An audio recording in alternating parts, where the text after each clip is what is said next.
자, 그래서 공기업 같은 경우는 민간에서 할 수 없는 부분들을, 그죠? 또 하기 어려운 사업 부분들을 정부나 국가기관에서 투자해서 만든 기관이다라고 해서 뭐 지금까지 말씀드렸던 뭐 서울교통공사, 뭐 조폐공사, 가스공사 많다.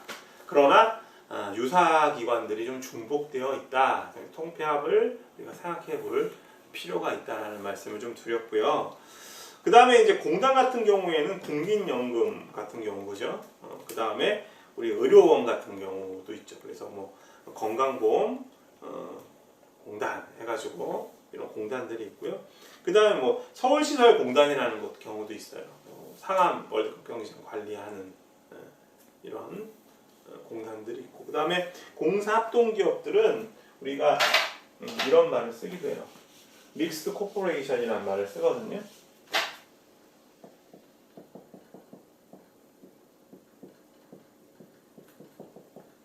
그래서 공사 공유 경영이라는 말을 써요. 저는 이제 정부나 국가기관 플러스 그 다음에 민간 자본이 들어간 회사를 말하죠. 그래서 처음에는 이제 공공기관이었다가 공사합동기업으로 이제 변모한, 죄송합니다. 한국전력이 대표적이다. 그래서 한국전력 같은 경우에는 주식시장 코스피에 상장이 되어 있다. 이렇게 말씀드릴 수 있어요. 자, 사기업 한번 볼게요. 사기업 같은 경우에는 이제 크게 우리가 솔 프로프라이어터십이라고 해서 개인 기업이라는 게 있어요. 개인 기업. 개인 기업이 있고 파트너십이라고 해서 공동 기업이 있어요. 개인 기업은 그냥 개인이 운영하는 기업을 얘기하면 돼요. 그러니까 사업자 등록만 하면 돼요. 사업자 등록.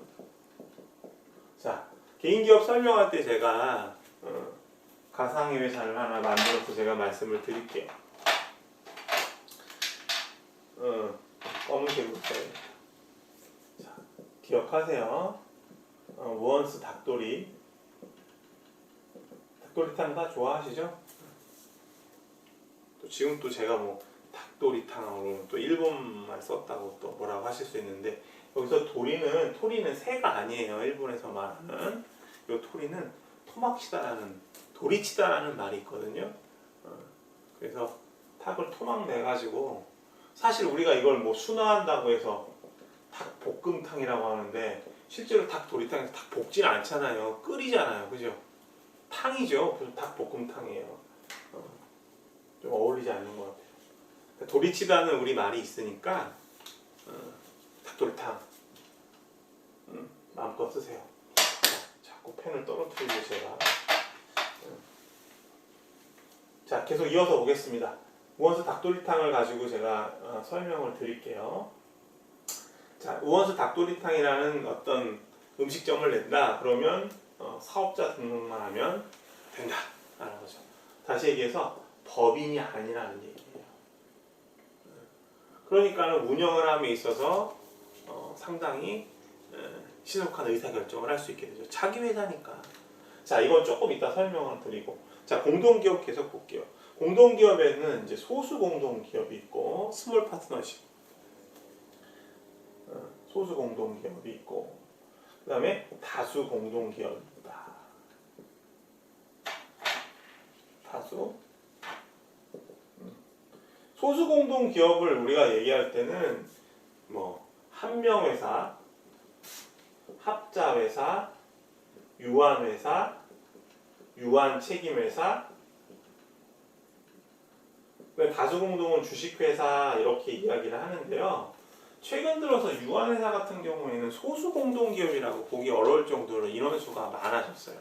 자, 이거는 뒤에 가서 이제 설명을 드리고 궁금하실 테니까 남은 시간에는 요 공동기업, 즉 소수공동기업과 다수공동기업에 대해서 자세하게 좀 알아보도록 할게요. 자, 봅시다.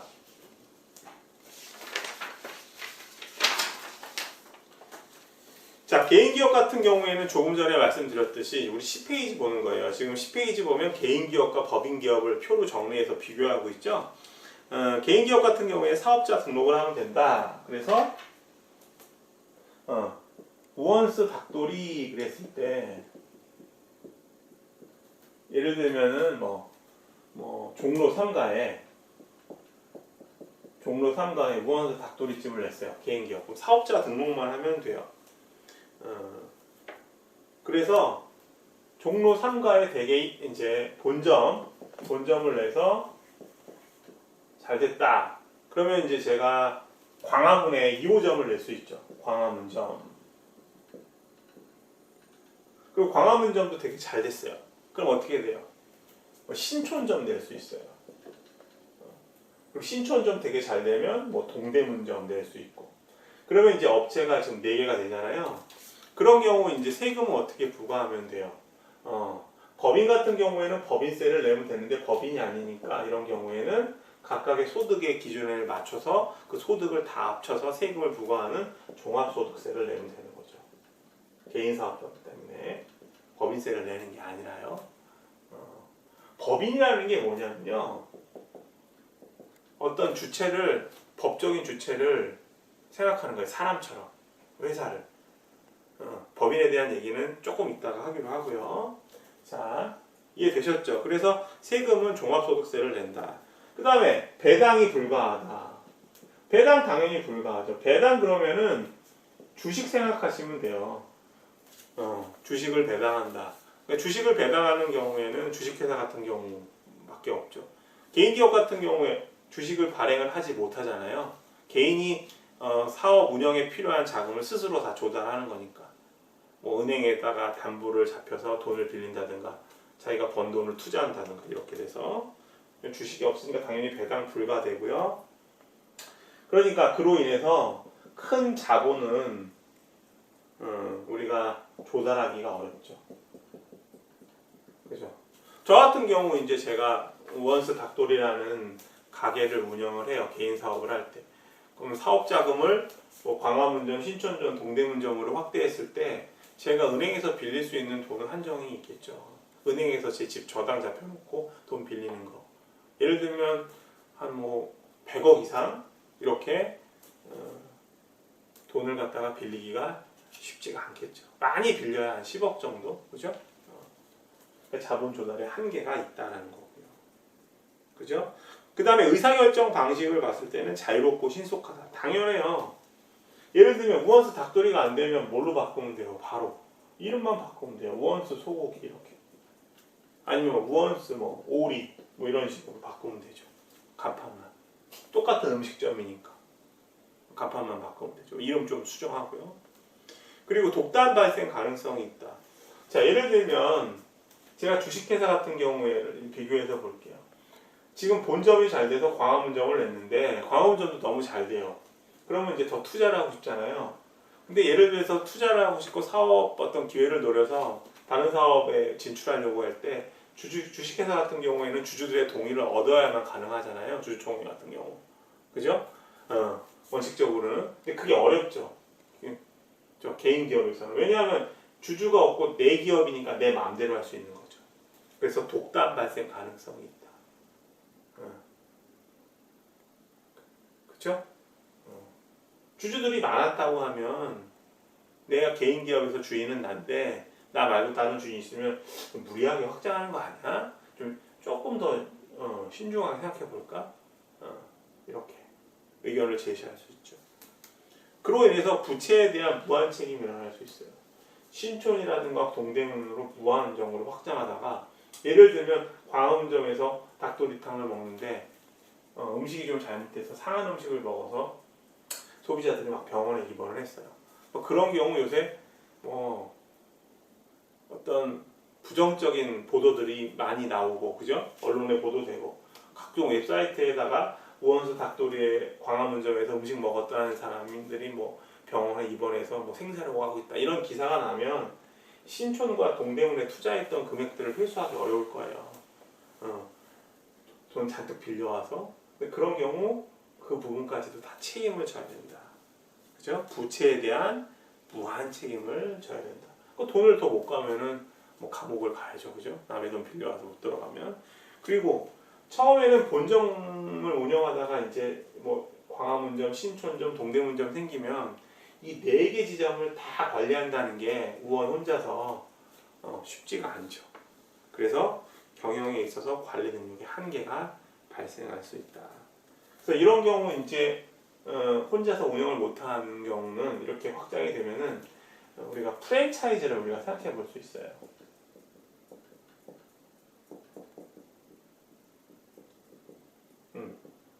프랜차이즈 아시죠?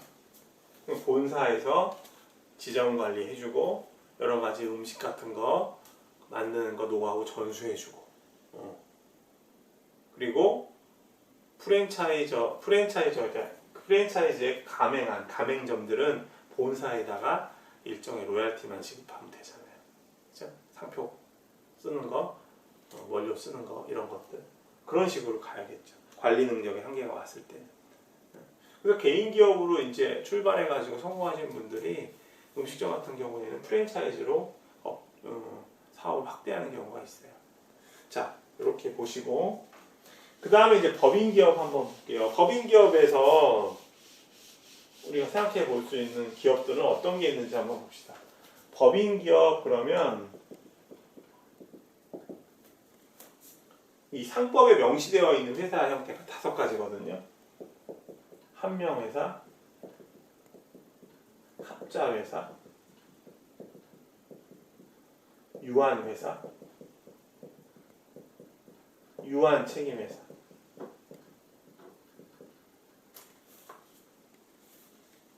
그 다음에 주식회사.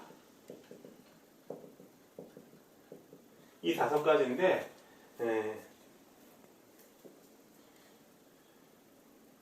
당연히 이 회사 같은 경우에는 개인으로 운영되는 게 아니라 여러 사람들이 모여서 운영을 하시는 거라고 생각하시면 될 거예요. 이 회사를 생각하세요. 법인기업 그러면.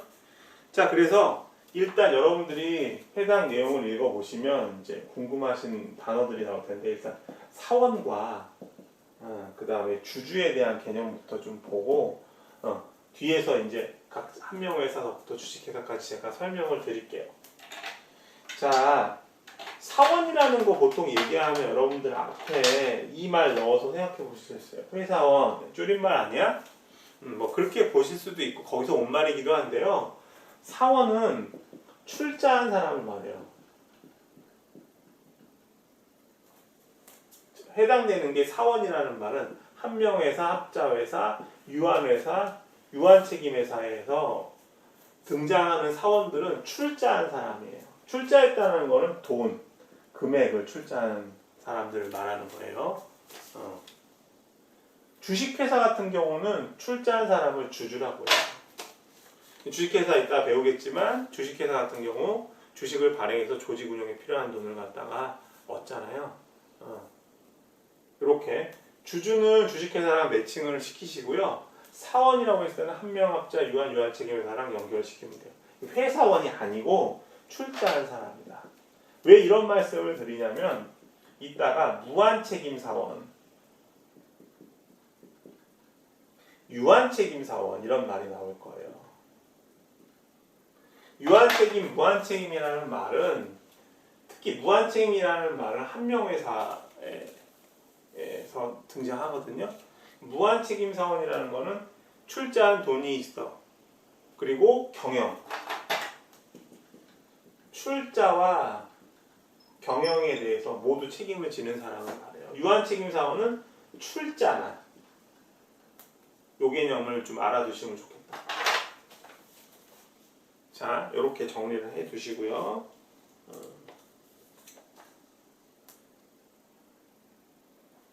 이어서 설명 들어가도록 하겠습니다.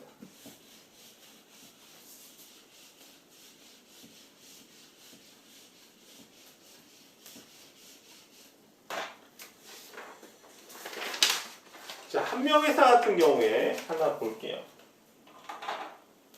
자, 한명회사. 한명회사 그러면 합자회사, 유한회사, 유한책임회사 헷갈리시는데 이름을 합친 회사 이렇게 생각하시면 돼요. 이름을 합친 회사. 자, 우리가 흔히 이제 그 법무법인이라는 거 많이 보셨죠? 법무법인이 뭐냐면 로펌 얘기하는 거예요. 로펌. 로펌 같은 경우에는 한명회사들이 되게 많아요. 정확한 우리가 추정해 볼 수 있는 게 여러분들 많이 들어본 로펌 어떤 거 있어요? 로펌. 김앤장 들어보셨죠? 김앤장. 김앤장 같은 경우 대표적인 로펌인데 출발할 때는 지금은 저도 모르겠어요. 김앤장이 어떤 회사의 형태, 유한회사 형태인지는 잘 모르겠는데 출발할 때는 한명회사 김영무하고 장수길이라는 사람이 70년대 초반에 만든 회사거든요.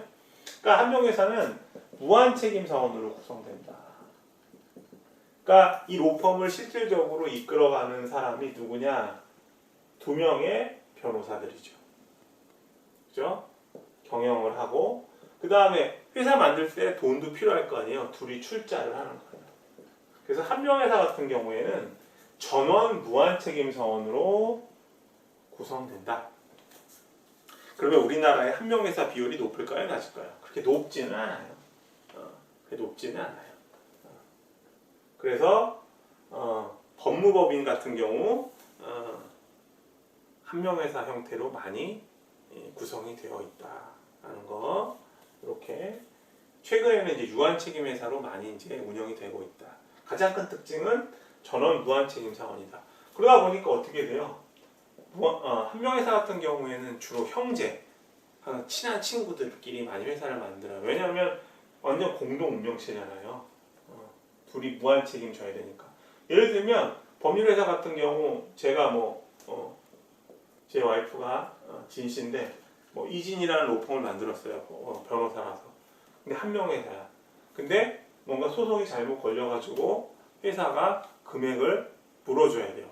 그러면 이 법률에 대한 책임을 요 진이라는 변호사가 맡았다고 하더라도 저도 같이 연대 책임을 맡게 돼요. 이런 특징이 있다. 그래서 이제 많은 로펌들이 유한회사 제도로 변화하고 있다. 김앤장은 모르겠어요. 제가 찾아보지 않아서. 자, 그 다음에 합자회사를 한번 볼게요. 합자회사는 이러한 무한책임 사원으로 구성되어 있는 한명회사의 단점을 극복한다고 할까? 그래서 사원이 무한책임 사원하고 유한책임 사원으로 구성되어 있어요. 다시 얘기하면 경영도 하고 출자하는 사원들도 있고 그 다음에 출자만 하는 사원들도 있고. 그러니까 출자만 하는 사원들은 예를 들면 내가 100만 원을 투자했는데 회사가 망했어. 그럼 100만 원 손해보고 마는 거죠. 경영은 책임지지 않으니까. 그런 면에서 한명회사보다 조금 더 많은 출자 금액을 받을 수 있다. 그러다 보니까 인원도 당연히 한명회사가 합자회사보다 적을 수밖에 없죠. 많은 유한책임 사원 수가 더 많을 수 있어요. 자, 이렇게 한명회사와 합자회사 비교를 해보시고요. 그 다음에 여러분들이 가장 혼동하시는 유한회사하고 유한책임회사 볼게요. 유한회사. 참고로 지금 말씀드리는 거는 전부 상법에 있는 내용입니다. 저도 상법에 있는 내용들을 여러 가지를 봤는데 그 법조문 같은 경우 상당히 어려운 단어로 되어 있어서 저도 이해하기가 쉽지는 않더라고요. 자, 유한책임회사는 2010년, 11년인가 12년 상법이 개정되면서 새로 상법상에서 나타난 회사 형태인데 유한책임회사하고 좀 차이점이 있어요. 유한회사는 한번 볼게요. 유한회사는 과거에는 인원이 2인 이상 50명 이하라고 했어요. 그래서 소수공동기업, 아까 이제 사기업 분류할 때 소수공동기업, 다수공동기업이라고 이야기를 했었잖아요. 그래서 50명 이하니까 소수공동기업이라고 얘기했는데 요새는 이런 제한이 없어졌어요. 아예 1명 이상도 상법이 개정되면서 유한회사를 만들 수 있다. 근데 유한회사 같은 경우에는 그러면 어떤 특징이 있냐? 거의 주식회사하고 동일하다라고 보시면 돼요. 주식회사와 거의 특징이 동일하다. 그러니까 차이점만 보시면 돼요. 조금 이따가 이제 주식회사를 우리가 다루겠지만, 그래서 우리 핸드아웃에 보면은 외부 감사 및 거기부터 고쳐봅시다. 우리 핸드아웃 11페이지 그 유한회사 설명한 거 보면 맨 밑에 줄에 유한회사 밑에 줄에 셋째 줄에 외부 감사 및 공개 시 의무가 존재하지 않는다고 했는데 요거 지우시고요. 요렇게 한번 적어볼게요. 요거는 유한회사의 규모나 매출이 커짐에 따라 외부 감사 제도가 의무화되고 있음. 유한회사의 규모나 매출이 커짐에 따라 외부 감사 제도가 의무화되고 있다. 이걸로 바꿔주세요. 외부 감사 및 공개 시 의무가 없다라는 거. 이게 2019년인가 18년에 상법이 또 개정이 돼서 과거에는 유한회사 같은 경우는 감사를 안 받았거든요. 이 감사라는 게 감사하다고 인사하는 게 아니라 경영을 제대로 하고 있는지 회계상에 있어서 부정은 없는지를 체크하는 거예요. 감사라는 게 오디에. 그래서 유한회사 같은 경우에는 감사 의무가 없었는데 최근 들어서 유한회사 인원 제한이 없어지니까 규모가 많이 커졌어요. 더 쉽게 말씀드리면 여러분들이 아이폰 쓰잖아요. 애플 코리아 같은 경우 이 전형적인 유한회사 같은 경우거든요. 여러분들 보실 때 여기 직원 수 50명 이상 되겠죠. 그러니까 규모가 점점 커져요. 그러니까 규모가 작다는 거는 매출 규모도 작고 영업이익도 작고 그러다 보니까 특별하게 감사 의무가 없었는데 유한회사 같은 경우 주식회사랑 비교했을 때 주식 발행만 못하고 나머지 다 똑같거든요. 뭐 이사를 선임한다든가, 그죠? 그리고 뭐 규모에 있어서 여러 가지 기능들이 많죠. 그리고 사원총회라는 게 가장 대표적인 특징인데 주식회사 같은 경우에는 주주들이 모여서 주주총회를 하잖아요. 근데 유한회사 같은 경우에는 주식을 발행할 수가 없으니까 이게 유한회사의 가장 큰 특징인데 유한회사는 그야말로 유한책임사원으로 구성된 거예요. 돈만 출자하는 사람들로만. 그러니까 당연히 주주들은 없죠. 사원들만 있죠. 출자하는 사람들만. 조금 전에 사원 제가 설명드렸잖아요. 그러니까 그 사원들이 모여서 총회를 해서 여기서 이사도 뽑고 규모가 커지니까 감사도 받아야 되고. 과거에는 유한회사가 그게 규모가 크지 않았기 때문에 매출이 크지 않았다. 그래서 감사는 뭘 받냐? 규모 작은데. 그런데 많은 회사들이 이제 규모가 커지고 매출이 커지니까 감사도 받게끔 법이 서서히 개정되고 있어요. 이렇게 정리하시면 돼요. 사원총회가 있다. 유한책임회사 같은 경우에는 어떤 특징이 있냐면 이 말씀을 드려야겠다. 이 부분도 여러분들이 개별적으로 좀 공부를 좀 해보시고 잘 이해가 안 가시는 거 질문하시면 좋겠어요. 설명 들으시고. 출자 좌수라는 게 있거든요. 유한회사 같은 경우에는 유한책임사원으로 구성될 거 아니에요. 유한회사니까. 다시 얘기하면 돈을 낸 사람들, 출자한 사람들. 그러니까 출자 금액을 좌수라고 따져요. 예를 들면 1좌가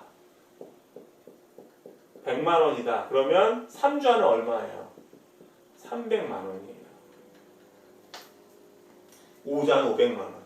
그래서 사원총회에서도 주주총회하고 같이 여러 가지 안건에 대해서 의결을 할 수 있을 거 아니에요. 그러면 유한회사 같은 경우 3좌를 갖고 있는 사람, 즉 300만 원을 출자한 사람들이 1좌, 100만 원을 출자한 사람보다 의결권이 3배가 높은 거예요. 그러니까 쉽게 얘기해서 돈 많이 낸 사원이 출자한 사람이라고 얘기했으니까 의결권이 크다. 근데 유한책임회사에서는 이 출자 좌수에 따라서 의결권이 중요하지 않아요. 예를 들면 제가 이제 좋은 아이디어를 가지고 벤처기업을 만들었어요. 벤처기업을 만들었는데 회사 형태가 유한책임회사야. 근데 제가 돈은 없어요. 아이디어는 되게 좋은데. 그래서 출자 좌수가 예를 들면 100만 원이에요. 1좌예요. 근데 어떤 사람은 아이디어가 없고 돈이 많아서 10좌를 출자할 수 있죠. 그러면 어떤 경우에는 제가 이 회사를 이끌어 나갈 수가 있어요. 아이디어를 가지고 사업을 했으니까. 근데 사원들이 모여서 출자한 사원, 유한책임 회사도 사원들이 모여 있을 테니까, 유한책임 사원들이. 그러면 제가 출자 금액이 적기 때문에 출자 자수가 많은 사람들한테 제가 의결권에서 밀릴 수가 있잖아요. 근데 유한책임회사 같은 경우에는 그런 차별이 없다. 출자 좌수에 관계없이 의결권을 보유한다. 그래서 여러분들은 이제 유한회사하고 유한책임회사 공부할 때 특히 유한책임회사 같은 경우에는 뭐 벤처기업 같은 경우 회사 형태에 유리하다라고 이야기를 할 텐데 그런 이유에서 아이디어가 통과될 수 있는 가능성이 있어요. 유한회사는 돈에 의해서 의결권이 정해지고 유한책임회사는 그렇지 않다. 그래서 이런 사람들을 갖다가 우리가 업무 집행자라고 하죠.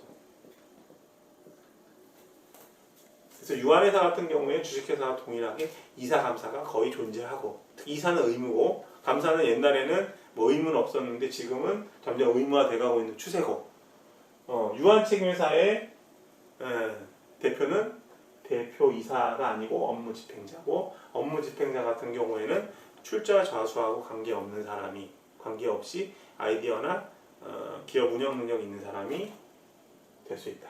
이렇게 정리하시면 될 것 같아요. 자, 3부 이렇게 마치고요. 마치겠습니다.